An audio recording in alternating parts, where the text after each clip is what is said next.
Hello dear students, today we are going to take a question from JEE Advanced 2019 and let us see the question first. So the question states that let point B be reflection of point A with respect to the line at x minus cy minus 23 is equal to 0.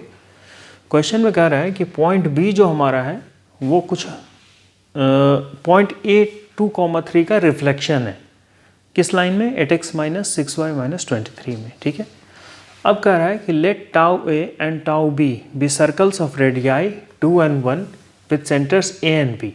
यानी दो circles हैं, मान लेते हैं कि tau ए और tau B. तो दोनों सर्कल्स का जो रेडियाई है, एक का 2 है और एक का 1 है, सेंटर्स दिया हुआ है. अब कहता है कि let T be a common tangent to the circle tau A and tau B.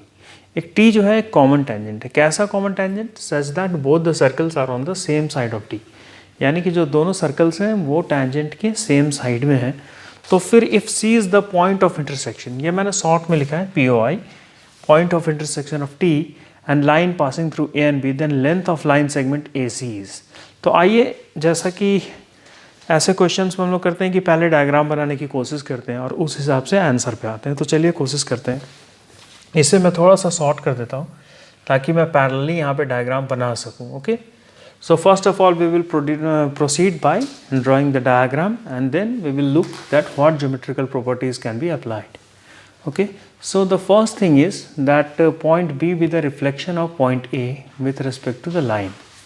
So first of all let us draw a line. Let us draw a line like this. Okay, and let this line be at x minus 6y minus 23. Now it says that point A and B, there are two circles. So first of all let me draw two circle here. Let this be one of the circle and let this be another circle. Okay,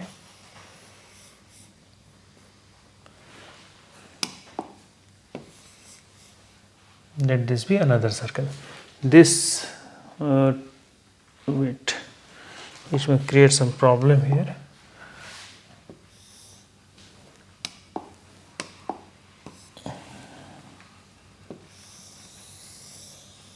Okay, let this be the circle of radius 2, upper one, and let this and the down one be the circle with radius 1. Okay, so and this line is at x minus 6y minus 23 is equal to 0.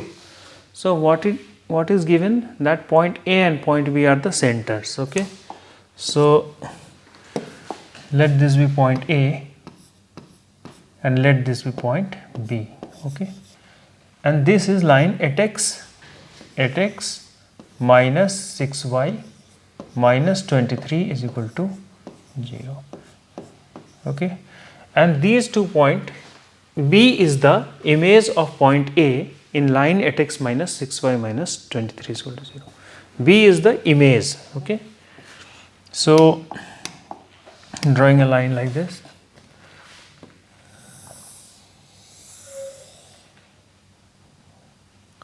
B is the image of point A. Now it is showing that there is a common tangent T such that both the circles are on the same side of T. So let us draw a common tangent. Common tangent can be drawn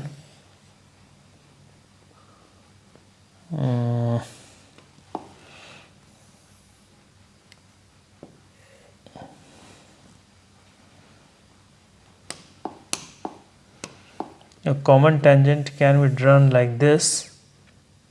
This is not very accurate, but approximately you can understand that this goes like this and these two meet at point C. Okay, this is point C. Now what the question says that this is a common tangent. Okay, this is a common tangent T. This is nothing but a common tangent T. This circle is tau A and this circle is tau B. So if C is the point of intersection, that means this, then it is asking the length of AC.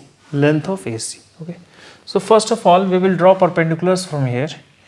We will draw perpendiculars from here like this and like this. Okay, let this point be P and let this point be Q. Okay. So we can write, what can we write here? We can write that by using similar triangles. No, wait, first of all we need to find out the distance of A from this line. Okay, let this be point M. This is A, this is B. Okay, so what will be AM? What will be AM? What will be the length AM? AM can be found out by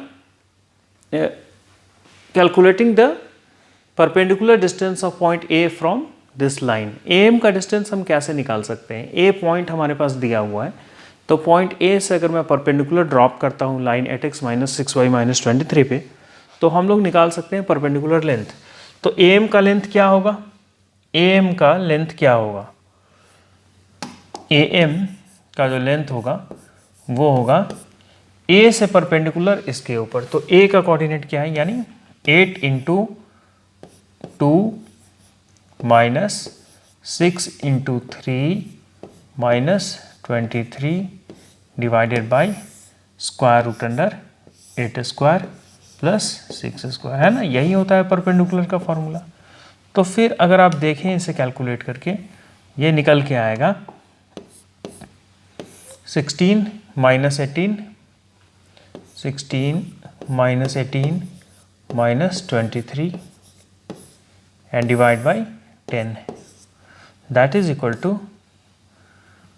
25 upon 10 or 5/2 units. Okay, अब देखिए A B कैसे निकलेगा. AM तो निकल गया. क्या मैं ऐसा लिख सकता हूँ कि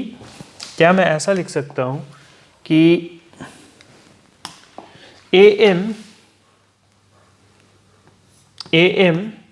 is equal to BM? क्या मैं ऐसा लिख सकता हूँ? Yes, we can write this. Why? Because B is nothing but the image of A. B is nothing but the image of A in the line 8x minus 6y minus 23. 8x minus 6y minus 23 अगर एक mirror है तो A और B जो है, B image है A का. That means AM is equal to BM होना चाहिए. Therefore AB is equal to twice of AM. Okay? तो AB का लेंथ कितना आ गया हमारे पास? 2 इंटू 5/2 और that is equal to 5 units. Okay, अब अगर हम सिमिलर ट्रायंगल्स का प्रॉपर्टीज लगाएं तो सिमिलर ट्रायंगल कौन कौन है? CAP और एक CBQ, है ना. दोनों सिमिलर ट्रायंगल्स होगा. कैसे सिमिलर होगा? 90 डिग्री, एक एंगल कॉमन, एंगल C वाला, तो फिर दोनों ट्रायंगल सिमिलर होगा. तो हम लोग लिख सकते हैं यहाँ से AP कैसे लिखेंगे? In triangle APC and triangle BAPC लिखा तो BQC. देखिए सेम ऑर्डर में लिखते हैं, APC तो BQC. क्या क्या होगा यहाँ पे? रेशियो आएगा AP अपॉन BQ, दोनों perpendicular. AP upon BQ is equal to AC upon BC. Okay, ऐसा लिख सकते हैं हम लोग. तो क्या लिखा हमने? AP upon BQ is equal to AC upon BC. Okay, अब देखिए BC के टर्म में मुझे BC नहीं पता है, मुझे AB पता है. तो इसको मैं AB के टर्म में लिखने का कोशिश करूँगा. ठीक है, तो कैसे लिखेंगे हम लोग? AC माइनस BC जो होगा वो होगा AB. AC माइनस BC, तो अगर हम माइनस सब्ट्रैक्ट कर लें, अच्छा AP बाई BQ का रेशियो पता है हमें, ये 2 है, ये 1 है ना. ये 2 है, ये 1 है. तो मैं लिख सकता हूँ कि 2 upon 1 is equal to AC upon BC. ठीक है, अब मुझे AB के टर्म में चाहिए, तो मैं क्या करता हूँ? इसका रेसिप्रोकल ले लेता हूँ, यानी 1 upon 2 is equal to BC upon AC और 1 से सब्ट्रैक्ट कर देता हूँ. तो 1 minus 1/2 is equal to 1 minus BC upon AC. तो ये आ गया 1 upon 2 is equal to A C minus B C. A C minus B C क्या होगा? ए सी माइनस बी सी होगा ए बी, यानी ए बी अपॉन ए सी। तो मुझे किस चीज़ का लेंथ चाहिए था क्वेश्चन में? मुझे ए सी का लेंथ चाहिए था। तो यहाँ से मैं लिख सकता हूँ therefore A C is equal to twice of A B. और ए बी का लेंथ कितना था? ए बी का लेंथ था यहाँ से 5 यूनिट्स, है ना। तो twice of A B that means 2 × 5 and that is equal to 10 units. तो ये आपका जेईई एडवांस 2019 का क्वेश्चन था और बहुत ही अच्छा क्वेश्चन था, ट्रिग्नोमेट्री का यूज़ था और एक बेसिक इमेज का यूज़ था कि इमेज का डिस्टेंस मिरर से ऊपर जितना होता है उतना ही नीचे होता है। तो ये क्वेश्चन बिल्कुल भी डिफ़िकल्ट नहीं था। अगर आप देखें तो ये जेईई मेंस लेवल का क्वेश्चन था, लेकिन अच्छा क्वेश्चन था। तो आशा करता हूँ कि आप लोगों को ये सॉल्यूशन अच्छा लगा होगा। अगर कोई भी सजेशंस आप लोग देना चाहें या फिर कोई डाउट पूछना चाहें तो कमेंट सेक्शन में पूछिएगा। Thank you.